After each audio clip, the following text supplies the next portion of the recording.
amakuru se ari kuvuga ko n'ubundi uwengaga iyi kanyanga y'inkorano ari nayo ngo yatumye abangaba bose bitaba Imana ngo ejo ku munsi w'ejo yari yamaze gufatwa akajyanwa n'inzego z'umutekano nawe yitabye Imana nibyo koko cyangwa nibewo? Oya yapfuye. Bamwitaga nde? Nzi Damascene nta bindi nzi. Damascene niwe wateguraga izi kanyanga? Ngo niho babikuraga shiti yange kuko ntabwo nagiyeyo cyakora cyumwe nawe yarangije wari uri mu bitaro yapfuye nawe. Yego. Ariko nta bindi nzi pe. Kuko twabifataga nyine nko muri groupe na gutyo bashwanaga nyine baterana nyine ibintu twe twumvaga nyine ari story nyine bisanzwe bimwe byano gusezanya nyine bakuranye mu nkambi nyine undi yabaho kandi nzakwica nyine nkumva ariko kundusha kugira umuntu kandi nakwica nyine biraho nyine bifani twe nago twumvaga nyine ari ibintu nyine umuntu abakomeje to kumvaga ari biba biri fani nyine ko uramugo byo kubegeraga umujinya turamumenyere no muri groupe pe twahuraga tumukuramo nyine kubera kuza agatukana yarakaye tukunya tukamugarura ariko ntago twe tuzi ko umuntu yarakara kose yageraho nyine akumva ko bira bintu nyine yabikora ntago twe tuzi ko ibyo bintu bishoboka nyine twebwira no twaje gutekereza neza ko buri gihe muri groupe bashwanaga agahita avuga iryo jambo tuvuga ati umwana yari ari seriye nyine tu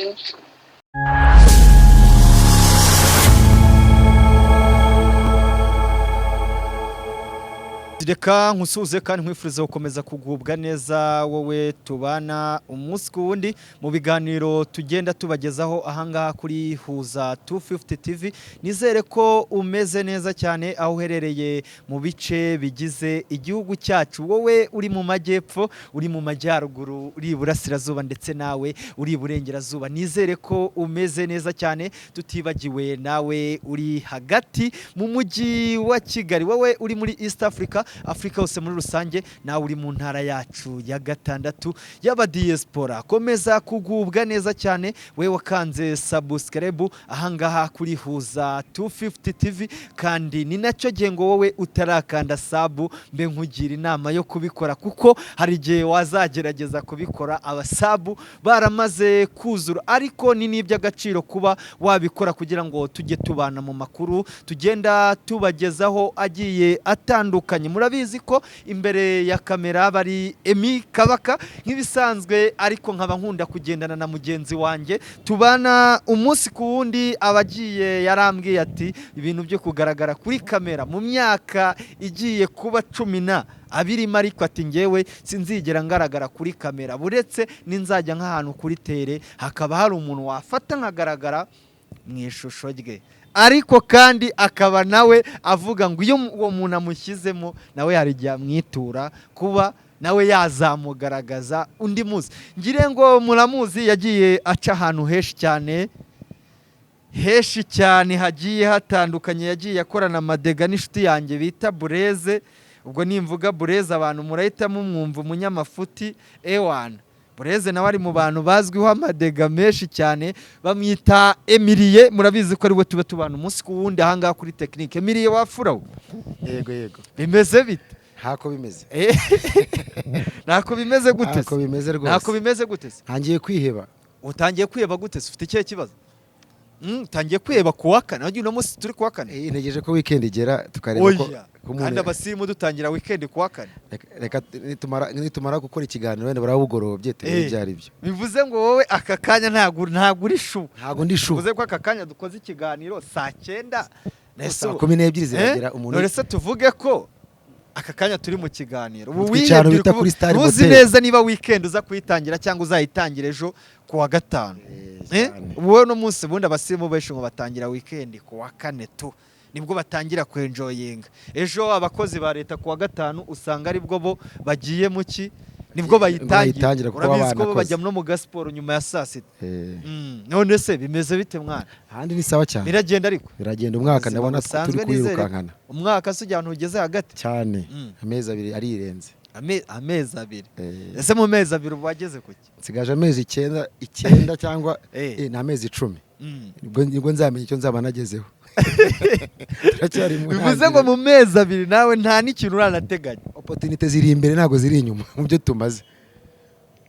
ko bikaze bimaze gukara shaman ariko nawe umeze neza ngenda shima Imana man ngenda shima Imana urebye nta kibazo ufite ntacyo shinja Imana agapo ndabona kameze neza kanyoroshe oh yes akobwa bakomereye nabi muri no minsi sha ntabo man DM zaruzuye oya ari umujeni wanje bita Hegen designer Hegen wambitse wambitse wejo bundi Hegen niwe muntu muri DM ye rwose kitwa bakobwa witwa Hegen ngo bari kumwandikira ejo bundi yari ari kunyereka turi kumwe ahantu arambwira iti ubu nta muhungu uri kumvugisha abakobwa gusa mbere yuko uwitwa Miki amudode yakanzu yo kuri anniversaire ye warayibonye ifite 10 ewan imeze neza buriya niwe namutangiriye ko buriya Hegen niwe wakoze buri kimwe cyose oya ramutipe akwinda byoze kabisa oya indabyo Hegen arazikwiye wenda abantu buriya baje bemera twagiye tubona aba design bagiye batandukanye hanga iwacu ariko urabona kuri n'umupeta ukiri mutoya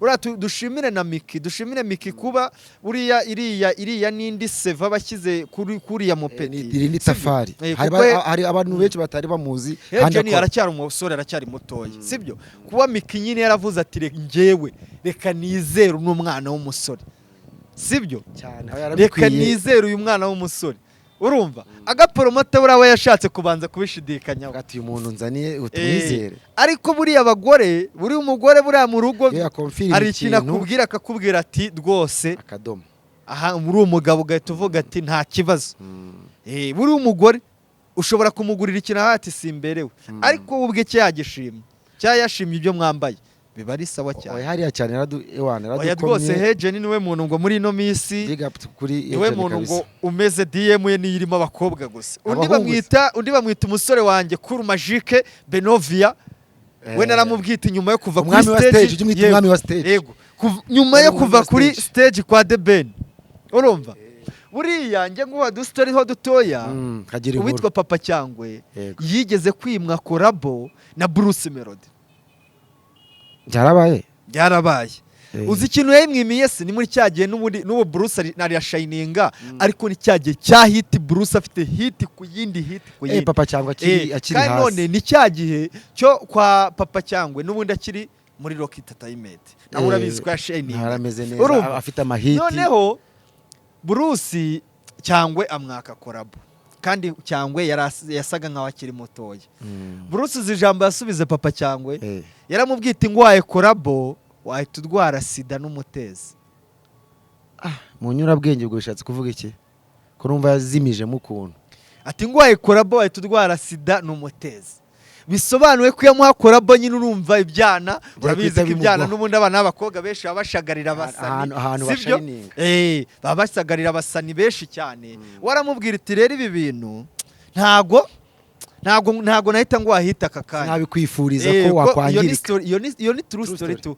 ya Papa Cyangwe twebwe twibwiraga buriya kuko Cyangwe ni umuntu wanjye akenshi tujya dukunda kuba turi kumwe ahantu wagiye hatandukanye namusuhuze mubwire ngo akomeze kumererwa neza ndetse na madamu n'umwana meze neza kabisa Cyangwe rwose n'umwe mu bantu bafite abadamu baba bamushyigikiye kandi babajene Shaimire nuko nyine biba bihagaze duherukana ku munsi w'ejo twagiye mu burasira bwaryo duherukana ku munsi w'ejo nabonye abantu mu gitondo ewan mu gitondo ikintu cyitwa telefone zari zo kuri ngewe gusa wumve ko nafashe umwanzuro wo kujya ku rukiko ko ngewe nje ahangaha mvuye ku rukiko Kicukiro urumva nafashe umwanzuro wo kujyayo sinaguhamagara ngo tujyane kamera kuko impamvu ubwo abantu bari buze kumbaza impamvu wenda nje kunyuramo duke ahangaha muri update byo nagiye mbonerayo impamvu urangiye ntatekereje kuguhamagara nuko nari nzi ko neza ejo buriya twari turi i Burundi ku mupaka sibyo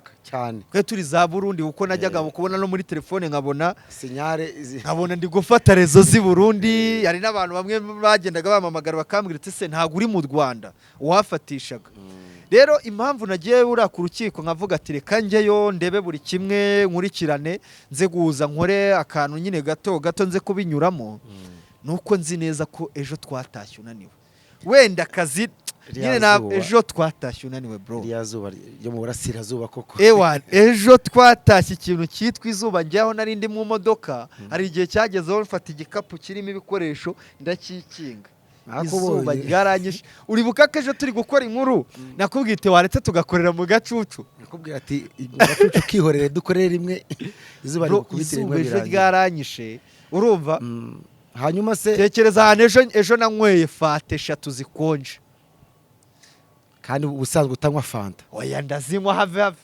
yewe nywa fanta ubusanzwe ubundi giye buranikundira ibintu cyane cyane ibintu nyine biryohereye yari ukuntu mba numva kari agasukari kafasha agasukari ka Greybot cyaka Gilbis muri fanta utuntu twa pineapple urumva ibintu by'amayawurute burani bimwe mu bintu nkunda nyine tu ariko ejo nazinyweye si ukuzinywa wenda kuko nashaka kuzinywa ariko nyine numvaga shaka ibintu bikonje ewana binyirukanka zuba ryari hatari hanyuma se shamana wumve ngo aka kanya nje mvuye ku rukiko hari Kicukiro mu rubanza ruregwamo uwitwa ndagira ngo nze kunyuramo mu Gasamara hanga nagiye fata ni urubanza ruregwamo uwitwa ni Gakumba reka nge mbanza nkureberaho nagiye nandika Gasamari nyakwigendera n'ingabo bamwita Ngabo Eric urubanza ruregwamo Gakuba David yego uyu Gakuba David ngira ngo abantu benshi mwamenye inkuru ye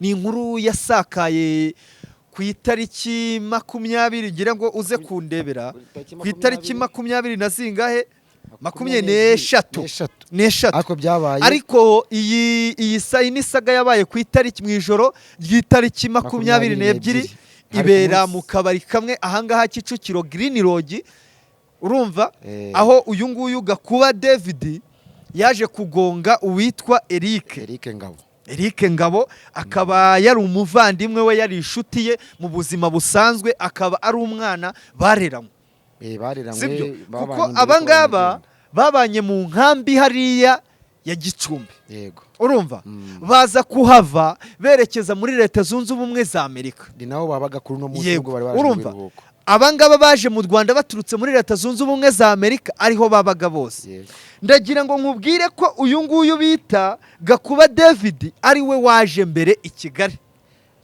uyu bita Eric aza kuza nyuma Eric tunavuge ngo Imana imuhe iruko ridashira kuko yamaze kwitaba Imana akaba yaranashyinguwe muri iyi weekend yashize yego mu kujya muri Leta Zunze Ubumwe za Amerika kuko babanaga mu nkambi bari inshuti urumva baje gukomeza umubano kuko amakuru ufite bagiraga na groupe bahuriragamo yaba bagenzi babo basigaye ahangaha mu Rwanda babanye mu nkambi yaba ndetse n'abandi batari bari mu nkambi ariko bagenzi babo bareranywe yaba bagenzi babo n'ubundi bakomoka mu gihugu kimwe cya Kongo urumva nk'abantu nyine urumva groupe turabizi ko zigenda zibaho urumva amakuru avuga ko uyu nguyu Gakuba David ni umwe mu bantu kuva zamani wari indiscipline no muri ya groupe bahuriyemo kenshi cyane yego ndibuze ahanga ndibuze kugukinira ikintu cyitwa amajwi wumve Jeff narakubwiye ngo bafite cyitwa iki zandani urumva ndibuze kugukinira amajwi y'umwe mu bantu bari kumwe uyu munsi w'itariki mu ijoro ry'itariki 22 ariko zishyira 23 ubundi nimwe yamugonze ku itariki 23 urumva bari mu kabari ku ijoro ry'itariki 22 ariko rishyira 23 uko urabizi ko utubari dufunga saa 7 yego hari kuwa kane ni nayo mpamvu muri iyi dosiye kenshi abantu wagiye wumva baza bahwihwisamo ubitwa Muyango sibyo ndaza kugusobanurira ahantu bihurira nuko Muyango n'ubundi ku munsi wo kuwa kane ahostinga Green Lodge aho abari kumwe na ba DJ Brian bivuze ko ari naho bari urumva niho hano abantu benshi bagendaga bumva bagenda bashaka kuzanamo witwa Muyango ariko Muyango ntaho yahuriraga nabyo wenda aho yari kuzamo nuko we bari banywereye ku munsi yari yahostinze we yari mu kazi bisanzwe dore rero ati byagenze bite ndagira ngo ubwire ko uyu bita Gakuba David urumva uyu David n'ubundi atuwe ari umukiriya wa kariya kabari kahari Kicukiro uyu Gakuba David mu gihe cyose ngo yajyaga aza mu Rwanda aje mu biruhuko yajyaga n'ubundi asohokera Green Lodge ngo ni umukiriya w'imena waho urumva umuntu ufite ku idolari urumva ntabwo bigoye ariko nanone akaba muri umwe mu bakiriya b'icyitwa biyari yahariye yajyaga akunda ngo kujya kwikinirayo biyari rero muri iri joro ry'itariki 22 n'ubundi yaje kujyayo bisanzwe nk'uko yajyaga asohokerayo bisanzwe yari umukiriya waho w'imena mu kuza kujyayo uwitwa Mugisha Eric aza kumusangayo ari kumwe n'abandi basore n'ubundi bagenzi be babana muri ya groupe ndetse n'akandi gakundi karimo abakobwa basohotse nabo ubundi ni babandi n'ubundi babanaga muri groupe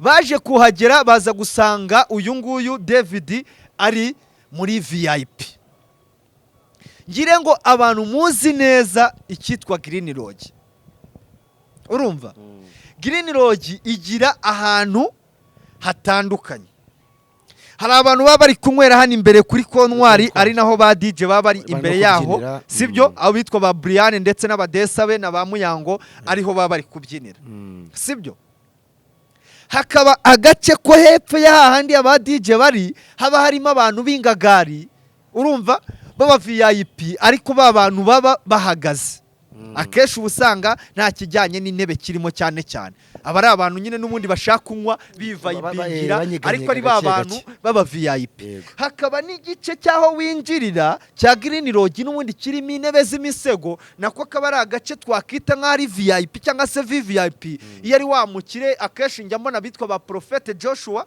bo nibo bajya baza ugasanga bagiye kwiyicarirayo urumva na ya mabosa ye amukikije urabizi ko Prophet Joshua ntago ari wa muntu ubushaka cyangwa se akaza akajya hahandi n'ubundi inyuma y'aba DJ ariko akikijwe n'iki n'amabosa hakaba n'ikindi gice cyo ruguru gato hakaba n'igice cya Green Lodge cy'inyuma akeshi ubu usanga ari abantu bashaka kwituriza babibereye bashaka kuganira cyangwa bashaka kwiganira ku mishinga cyangwa se abantu bavuga ngo twege tuje mu kabari ntago aka kanya duhita twaka ibyo kunywa sibyo wenda turaka kaji tubanze dutegereze icyo kurya urumva nuko nguko kari akabari kubatse aba basore ndetse n'inkumi rero baje kuza urumva baza kugera muri kari akabari ka Green Lodge yego uri kubyumva nakubwiye ko aba basore ndetse n'abakobwa baje Green Lodge aba uyu nguyu nyakwigendera Eric urumva bamwita Mugisha Eric baje basangayo uwitwa Gakuba David n'ubundi warutuwe ujya yari umukiriya w'imena wa karakabari yego mu kuhagera ngo baje kuza bamusangayo ngire ngo ubungubu ndi kugenda mbabwira ibyo uyu nguyu Gakuba David uko yaje kwiregura sibyo kuko Eric uyu nguyu Gakuba David ni umwe mu bantu bagaragaye mu rukiko bahakana icyaha yego urabizi ko nakubwiye ko uyu nguyu ashinjwa icyaha cyo kugonga umuntu ku bushake sibyo akamwica urumva ubwe yahakanye icyaha avuga ko n'umundi baje bamusangayo ariko nta gahunda bari bafitanye yo guhurirayo baza kumusaba ko yabajyana muri VIP aza kubisaba amabosa urumva uko VIP kugira ngo uyijyemo ya hariya bigusaba umuntu ugufata cyangwa se kuza kugura inzoga ihenze kugira ngo bakujyane muri VIP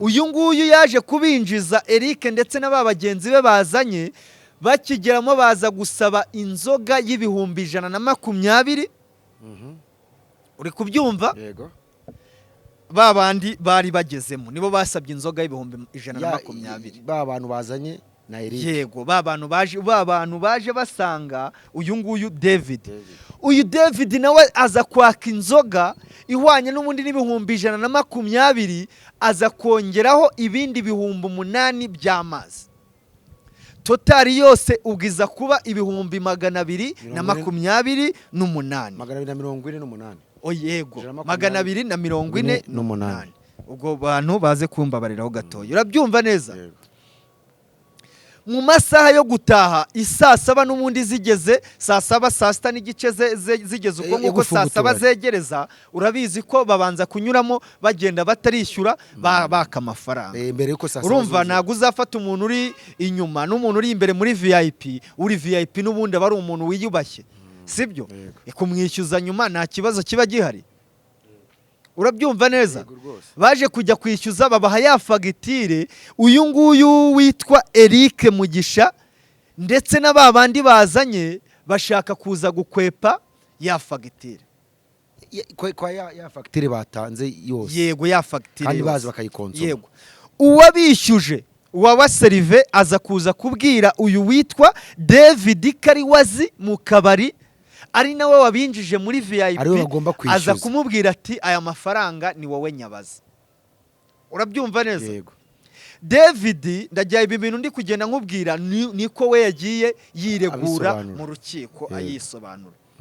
Aza kuvuga ko ubwe yemeye kwishyura amafaranga 128 n'ubundi bya y'amazi bya ya nzoga yatse na y'amazi sibyo babandi bakomeza kwinangira. Aza kongeraho kubabwira ngo nge ndabaguriza inote y'ibihumbi 60 kimwe cya kabiri muri rya 120 mwege mwari muri kwishyuzwa muzayame namwe mwishyure ayasigaye. Baza kubyanga nabyo barabyanga. yego amabosa ndetse n'abandi bantu bashinzwe umutekano muri kariya kabari saa 7 zari zamaze kugera baza gusohora Eric na ba bagenzi be hasigara wa wundi witwa David aza gutanga ikarita yiwe ya banke bakuraho amafaranga aramanuka ajya hasi. Okay, bakorera totali yose. Yego bakuraho ya totali yose. Ni naho yaje kumanuka n'ubundi asanga za sore n'ubundi zari zazanye ndetse n'aba bakobwa hasi ariko urumva ko bamaze kugirana ikibazo. Ariko nakubwiye inzigo y'iki kibazo cy'aba bantu n'ubundi abangaba bahereye muri groupe kera baserera uwitwa Eric ndetse na David. Yego. Uyu David nagiye nkubwira ko keshi muri groupe bagiye bamumanura kuko uyu witwa Eric ariwe n'ubundi ngo wari admin wa groupe yajyaga mumanura kamutahuzo bakongera bagenzi be bakamugarura. Keshi na keshi ngo bakajya baserera akajya namubwira ko ngo ari igihe yazamwica. Iri jambo ngo si rimwe yarari mumubwiye. Ndagira ngo nze kuza kukumvisha mu majwi. Yego. Umwe mu bari bari kumwe kuri uyu munsi w'itariki 22 sibyo? Yego. Nk'ijoro ry'itariki 22 rikira 23 uze kumvira ijwi n'umwe muri abo bana b'abakobwa bari bari kumwe urumva n'umwe mu bakobwa wari inshuti n'aba bose n'umwe mu bakobwa babanye ngiye nkumvisha ijwi ry'ibyo yagiye ambwira yasobanuye urumva yambwiyeho gatoya uze kumva ko uyu nguyu David atari na rimwe yarabwiye uwitwe Eric ko azamugirira nabi. Ubwo bisobanutse ko usa nkaho ari umugambi yari yarateguye. Urumva ntibyabaye uwo munsi gusa. Urumva wenda ashobora kuba ari inzigo bari bafitanye cyangwa se ari ayandi ari ibindi bintu bigeze kugirana. Ndagira nkumvisha ijwi uze kuza kumva aya magambo y'uno mwana w'umukobwa. Twabifataga nyine nko muri groupe na gutyo bashwanaga nyine baterana nyine ibintu twe twumvaga nyine ari story nyine bisanzwe bimwe byano gusezanya nyine bakuranye mu nkambi.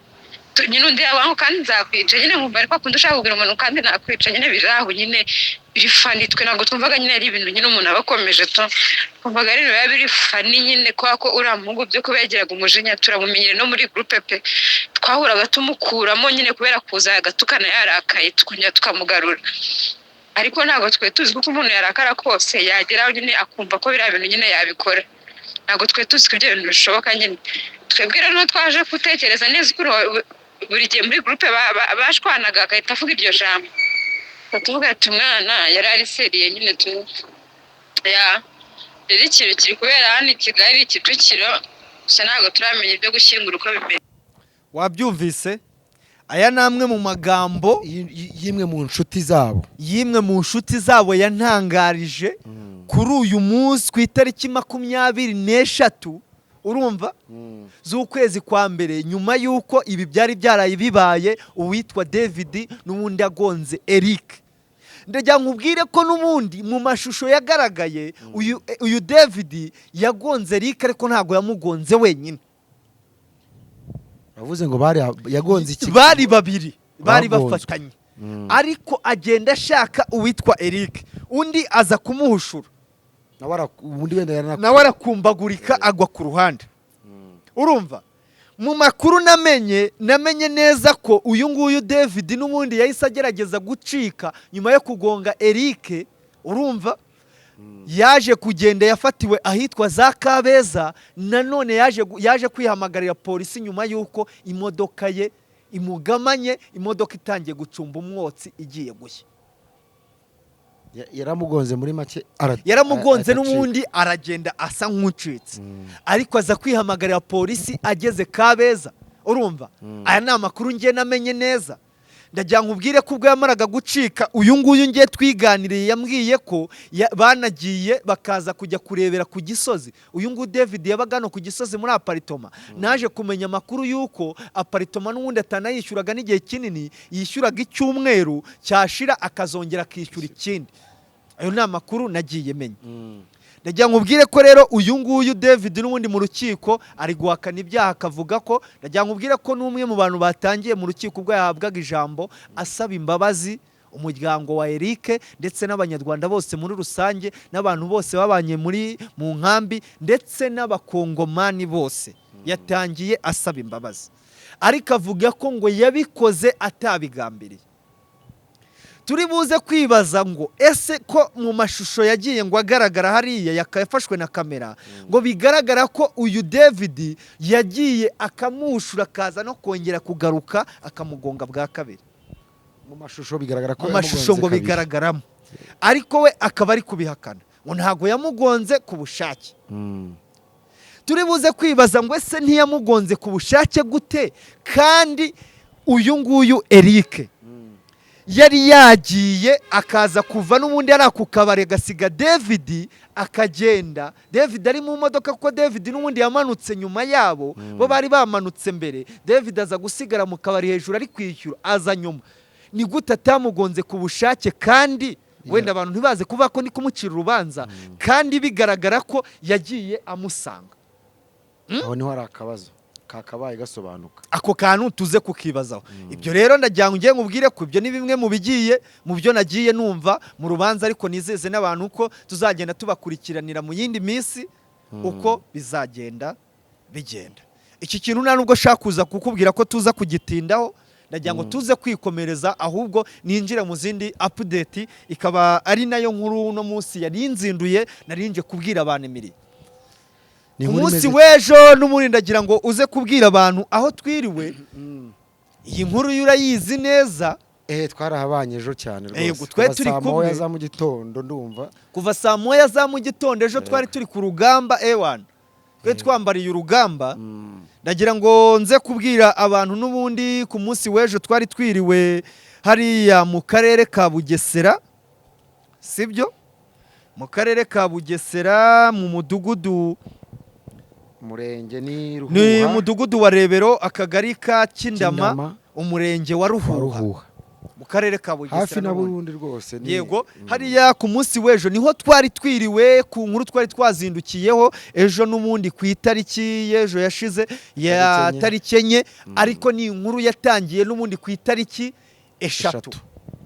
Ku itariki 3 ku mugoroba nibwo mu Bugesera n'ubundi hariya ku Ruhuha hatangiye gusakara inkuru y'abantu banyweye kanyanga. Ku mugoroba haza gupfa abantu 3 banyweye kanyanga, urumva? Aba bantu yego, abantu ngire ngo bagiye babibona ku mbuga nkoranyambaga. Ku munsi w'ejo ubwo najyaga gukora inkuru ngewe nasanze hamaze gupfa abantu 5. Batangiye ari 3. Mu baturage twagiye tuganira bo ubwabo bakambwira ko mu Bugesera n'ubundi yaba bahatuye ndetse n'abantu benshi bagiye baca mu karere ka Bugesera, ngo ni hamwe mu hantu n'ubundi muri iki gihugu ngo hagiye hengedwa icyitwa za kanyanga keshi cyane, urumva? Muri biriya bice cyane. Nta biriya bice. Naje kugana n'abaturage baho, bamwe bambwira ko kanyanga n'ubundi yahabaga, bo ubwabo barabyiyemerera. Bamwe bakagenda bambwira ko bagiye banayinywa, sibyo? Ariko nyuma y'uko ngo icyitwa kanyanga iciwe hariya mu Bugesera, ngo haje kwaduka iyindi kanyanga yitwa Emerase. Ubwo ni muri za nzoga zinzaduka. Ubwo ba Emerase, mubyara wanjye witwa Emerase, nawe ndagushuhuje, urumva? Ubwo ngubwo biza kuvugwa ko iyo kanyanga abaturage twaganiriye bambwiye uburyo ngo ikorwa ari nacyo ngo bishobora kuba bihana hari isano bihuriraho no kuba iyi kanyanga ngo iri kwica abantu, iyi kanyanga ngo yitwa emerase ngo iri kwica abantu, ngo bikaza kuba bifitanye ihuriro n'icyitwa izi za rukoro kanyanga, ngo mu kuyitegura ngo bafata ya kanyanga ya originari, urumva nkeya, yego, ngo umuntu akaba yafata nk'akajerekani ka litiro 5 ka kanyanga ya originari ibitandukanye y'iyo nyine birata n'iyi ngingo yitwa emerase. ngire ngo ejo abantu bagiye babimbwiraho, urumva nanjye nk'umunyamakuru mba ngomba kugenda hari utuntu duke ngenda mbatata mumenye, ngo uyu muntu agafata originari ya kanyanga, sibyo, ya yindi ya originari akaza kuyifata akongeramo icyitwa rukoro, izi ngizi zikoreshwa mu masaro, urumva urabizi ko iyo bamaze kukogosha bagusiga rukoro mu mutwe. Yego, wibuke na rukoro iyo kera turi abana wajya kubona umwana urwaye, n'uyu munsi umwana arwaye ibihushi bamaze kumwogosha mu mutwe hari igihe babikatagura bagahita basukamo arukoro ihita ibyumisha rwose. Wumva icyo kintu ni nka acide, na acide hakaza kwiyongeraho ngo icyitwa tineri. Tineri nayo ndayibona. Tineri ikoreshwa mu kuvanga amarange, mu gufungura amarange y'amavuta. Ibyo ni bimwe ngo mu byifashishwa kugira ngo iyi ngiyi kanyanga bita emerase ngo ikodwe. Barabivanga nabyo. Yego, ku munsi w'ejo ubwo nahavaga ngire ngo twavuye ari bamwe mu bantu twagiye tumenya bari bagiye bitaba Imana, urumva, ariko kuri uno munsi impamvu ino nkuru nje kuyigarukaho ndagira nkubwire ko hakiri amakuru y'uko ngire ngo waranabibonye ko ejo hari habaye inama yahuje meya w'akarere ka Bugesera ndetse n'abandi bayobozi bagiye batandukanye, ari nabwo bazaga gufata umwanzuro babwira abaturage muri iyi nteko yari yabaye, bababwira ko uwaba yaragerageje kunywa kuri iyi kanyanga wese, bazanye n'abadogiteri bagiye batandukanye baturutse hariya ku bitaro by'akarere ka Bugesera, barababwira ngo uwaba yaranyweye kuri ino kanyanga wese naze tumupime. Baza kuza ngire ngo wabonye ambulance zigera kuri 2 zatwaye abantu zuzuye, abantu bagera muri 20 bajyanwa kwa muganga. Ku munsi w'ejo uwarangudwagaho iyi kanyanga ari nawe nyirizina wayikoraga, urumva, naje kumenya amakuru ko ejo yafashwe akajyanwa muri kasho gufungwa, urumva. Uyu munsi wa none ndagira nkubwire ko uyu nguyu nawe muri iki gitondo iki ngiki cyakeye nawe yitabye Imana n'ubundi azize ya kanyanga yakoraga.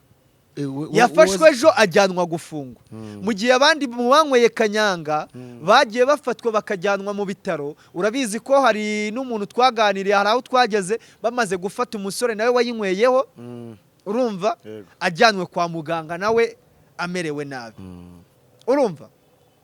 Biza kurangira rero uyu nguyu nawe wateguraga izi kanyanga yitabye Imana, urumva.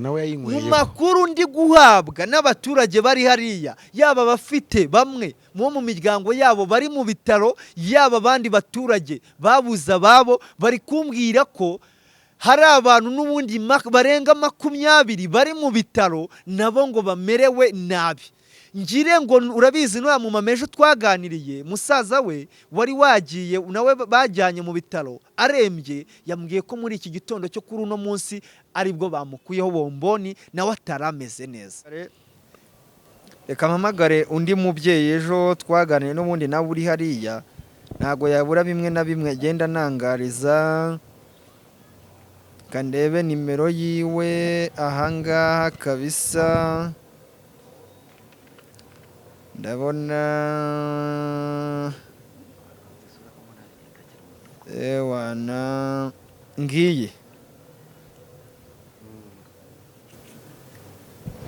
Hamagara wenda kubwira uko bimeze ubu ngubu. Kamuhamagare ngende numva ibintu agenda asobanura nk'umwe mu baturage ndetse bafite na musaza urembye, na nambwira uko musaza wamerewe.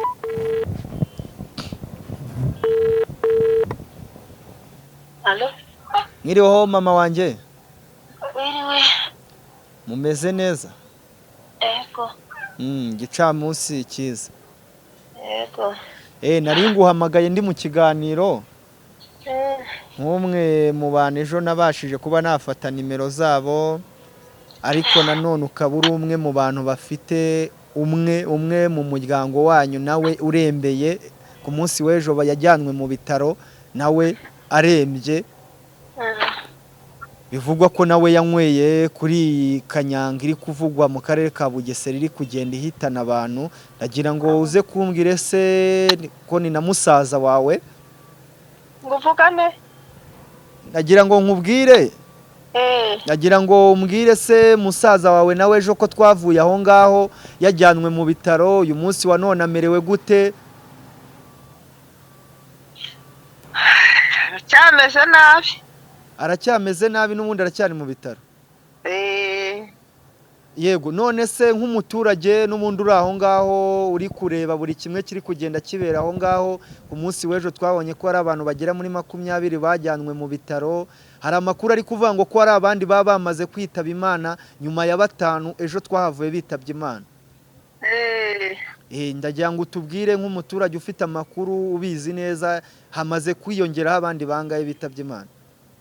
umvira ugiye rwose urandenganya, mba nibereye mu rugo ndi mu kazi kanjye, ayandi makuru ntayo nzi uretse 2 numvise, nta bindi nzi. Bivuze ngo kuri 5 ejo bari bitabye Imana hiyongereho abandi 2. ese ubwo nakubwira ngo iki? Njyewe numvise ari uko babivuga ko hari abandi 2 bapfuye. Yego, basanga babandi njyewe abonzi ubwo bamaze kuba nka 5, ibindi rero ntabyo nzi. Yego, amakuru se ari kuvuga ko n'ubundi uwengaga iyi kanyanga y'inkorano ari nayo ngo yatumye abangaba bose bitaba Imana, ngo ejo ku munsi w'ejo yari yamaze gufatwa akajyanwa n'inzego z'umutekano nawe yitabye Imana. Nibyo koko cyangwa nibiwo? Oya, yapfuye. Bamwitaga nde? Nzi Damascene, nta bindi nzi. Damascene niwe wateguraga izi kanyanga? ngo niho babikuraga shiti yanjye, ntabwo mbizi rwose. Nawe sinzi nyimba ari we wabikoraga cyangwa nawe yabivanaga ahandi, ariko nzi ko aba bo muri aka gace kacu ngo ariho bari babivanye, niko mbyumva, ntabyo nahagazeho. Naho se 20 n'ubundi ejo bagiye mu bitaro, bo bamerewe gute nk'umwe mu bantu bafite amakuru y'abantu bari mu bitaro? Ntayo ufise kuko ntabwo nagiyeyo, cyakora cyumwe nawe yarangije wari uri mu bitaro, yapfuye nawe. Yego, ariko nta bindi nzi pe. Amareka tugushimire kandi tubabwire ngo mukomeze kwihangana, mufate mu mugongo ababuza babo, ariko nawe nkubwire ngo ntago umerewe neza kuba hari musaza wawe nawe wanyweye izi kanyanga akaba atamerewe neza. Ndabizi ko nawe umutima wawe ntago uri hamwe, ufite ubwoba bukakaye. Reka nkubwire ngo komeza kwihangana kandi umukomere, Imana ishobora kuza kuba nta kundi nyine no gukomana tukihangana. Murakoze cyane. Yego nawe.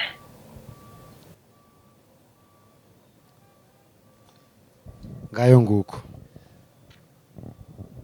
Emilie, wabyumvise? Ntabwo byoroshye. Uri kubyumva? Ukuvuga ngo aka kanya turi aha mu kiganiro, umubare n'ubundi ukomeje kugenda wiyongera. Urumva? Emilie rero ndagira ngo ngewe tuze no kwisoreza ikiganiro ahangaha, sibyo? Tuze gusoza ariko tubwira abantu ko tukomeza kugenda tubagezaho update ku yindi. Ku munsi w'ejo nge ndumva nanategura ko nge nazasubira hariya ku munsi w'ejo nkajya kureba uko bimeze. Urumva?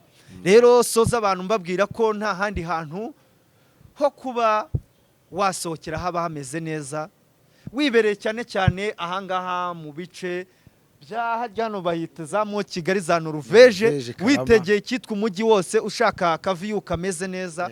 Nta handi uretse muri Star Motel, niho hantu mba niyicariye meze neza cyane, ndi kumwe n'abahungu banjye hano rwose twimereye neza cyane, haba review nziza. Ariko nanone nkasoza nkubwira ko nta handi hantu ho kuba wakambarira uretse ahitwa kwa Socrate Outfit hariya mu Giporoso. Uyu Socrate niwe muntu wamaze gucimaka, niwe wambika ibyamamare bigiye bitandukanye, abitwa ba Titi Brown bagiye kubyina mu ndirimbo zigiye zitandukanye, abahanzi bagiye batandukanye. Uyu Socrate niwe muntu ubugenda utwambika, ndetse nanjye niwe muntu ubu biri inyuma. Bamwita Socrate Outfit ku Cyangwe ushaka kugura ibiciro babikubise hasi, ushaka gukodesha uri umusani kwa kundi mwa mugiye kwishutingira indirimbo cyangwa se ugiye no kwifatira udufoto tudwibutso, uragenda hari akagutizi cyangwe kimeze neza cyane. Ushaka wamuhamagara kuri 078 0875 Gosi nibeshye 25 karindwi 078 08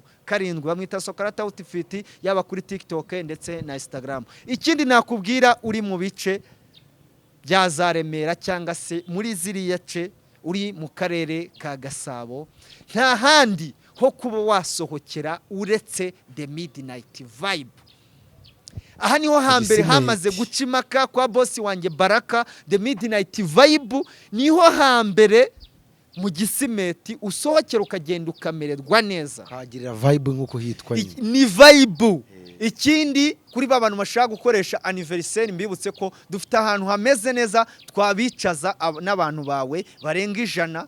Tubafitiye ahantu mu gikari hameze neza. Kuri babantu badashaka urusaku, imbere haba hari ahantu ho kuba mwajyaho kubyinira, n'inyuma hakaba ahantu ha VIP. Ariko nanone nkakomeza gushishikariza abantu kujya banywa inzoga banariye, ariko nanone tunywerese. Rero niba ugeze The Midnight, gera mu gikoni urebe chef wanjye w'umuzungu agukorera icyitwa sizzling. Kuri babantu baturutse mu bihugu byo hanze, agukorera icyitwa chicken rice cyamaze gucimaka, agukorera icyitwa gacumbari bihari, agukorera icyitwa kabenzi. Ibyo byose yabigiye bihari, ibintu byose bigiye bitandukanye. Reka shimire Emilie twari turi kumwe kuri kamera, n'ubundi shimire na buri umwe wese twagiye tubana muri iki kiganiro. Asante sana.